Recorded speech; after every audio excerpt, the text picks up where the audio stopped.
Hi. Oh, I love your background. Oh, thank you so much. And thank you for taking the time to talk about the film today because I thought this was an awesome debut for a horror movie. And I know obviously a lot of people are going to know you from the huge impact you had in that reality TV world. But what was it that inspired you to come into this world of horror as a writer, director, and producer? I really think it came down to wanting to officially grow up. And since I was a kid, I used to steal my dad's Beta Maxes and watch all the 70 and 80s classic horror films. And they always resonated with me in a way that other genres just couldn't. And I always said, like, if I ever grow up, I want to make one on my own. So I took a tiny budget in 2020 during the height of COVID, and I decided to finally make one, but with no intention of you guys ever seeing it. Like, no intention of selling it, just doing it to do it. And then I went on a podcast and someone says, you really need to sell it. And I thought about it. And I'm still so nervous about tomorrow because I can handle people talking badly about me, right? I've been on reality TV for 15 years. I've done it all. You've seen it all from me, but there's something to heart about when you're putting your art out there into the world to get judged that it's very humbling, and it's scary that I'm taking something that I created for me and I'm showing it off to the world, but it's something that I want to do so badly in life. Oh, that's awesome. And, I think horror fans are going to love this because found footage films in particular, Blair Witch, Paranormal Activity, they always get an audience because people just love that realism. But what was it that made you decide to take Devon down that route? Was it just because of budgetary reasons, or was it a part of the genre you really enjoy as well? It's all of the above. For my first one, I didn't want to do a large budget. I wanted to pay for everything. I wanted to write it. I didn't want to apply for tax credits. I truly wanted to do this as my passion project. And because of that, I needed to do something that I know, and I know reality TV, and I know how to shoot that point of view.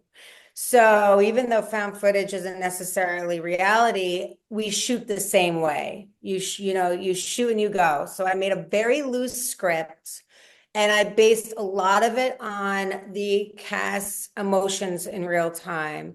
And you see that with Carly and especially William, he would be a phenomenal he would be an absolute phenomenal reality TV star because he was so quick with it. But I really wanted to shoot in the most natural way. And in 2011 and 12, I went to that asylum on Snooki and JWOW. And I said to myself, if I was ever to grow up and make a horror film, this would be my first place.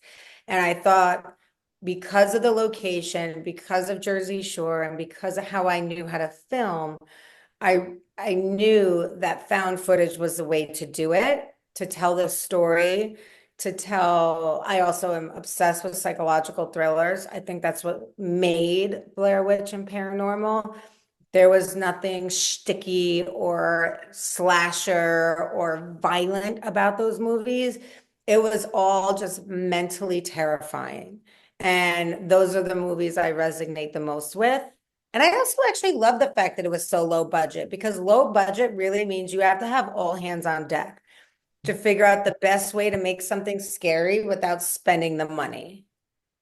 Yeah, and it makes it feel real as well, of course. And I think a big part of that too, you do have a great cast of actors here, but in terms of finding them and the right people to bring to life the characters that you created on the page, how challenging was that for you, particularly as you say during that COVID era we were in? Yeah, that was the most challenging part. A, because COVID, and I went on a casting website, and B, they're gonna look at me like, oh, you're JWoww from the Jersey Shore. Like, what do you know about directing?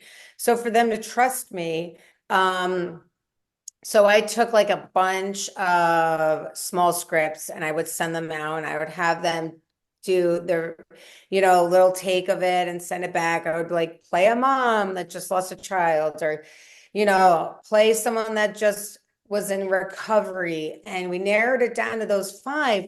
But you mentioned that I went to Pennsylvania and I show up on set. I'm like, What if somebody doesn't show? Like, what if they believe like Jenny didn't, this isn't really Jenny's or JWoww's film, or what if they just don't feel like coming? Because these people were coming from Atlanta, from Florida, from New York, and when they all showed, I was like, that was the most like jaw-dropping moment for me. Like, wow, you really trust me. Like you showed up. Oh, that's fantastic. You know, something I think horror fans are going to really dig about this one. There are some great jump scares. You know, I'm not going to spoil anything, but it's a real edge of your seat kind of film. But as a filmmaker, you know, being the director, what was your secret to crafting such great jump scares? Because I know even a lot of experienced horror directors struggle with that sometimes, I think. The natural setting, that is something that I really think you can't fake. And that's where me being in reality TV for 15 years helped creating a natural setting that all the jump scares that you see were naturally provoked. Using what we had, the dark lighting or the no light, the fact that it was dead silent, but then you could hear that noise off into the distance. I didn't tell them what was to come. I didn't give them the next page of the script. I wanted to keep them in the moment. I never told them about how the story unfold. Even when they watched it on Friday at the premiere, none of the cast knew except for the ones that needed to know. So even my editors and producers on the original didn't know because I wanted to keep everything hidden because and that's what is reality TV, right? There's something about a natural reaction that acting can't beat. And that was something that was beautifully done with Blair Witch and how they sprinkled those breadcrumbs along the way, along the trail physically. Um, and never giving the cast too much of the story because they wanted natural reactions. And that's where I find if you don't have money, you can get a great natural reaction out of somebody. Oh, fantastic. Well, Jenny, congrats again on the film because I think this one came together really awesomely. And I think horror fans are going to have a great time with it when it hits tomorrow. So awesome speaking to you. Side note, is that Cody's belt behind you? It is, yes. Oh, he's a good friend of mine. I love him. He's my favorite. Oh, that's awesome. Well, hopefully you can get me in the next one you do because I think that'd be a lot Oh, that would be iconic. of fun. Thank you so much, Jenny. Such a pleasure to meet you. Thank you. You too. Have a great day. You too.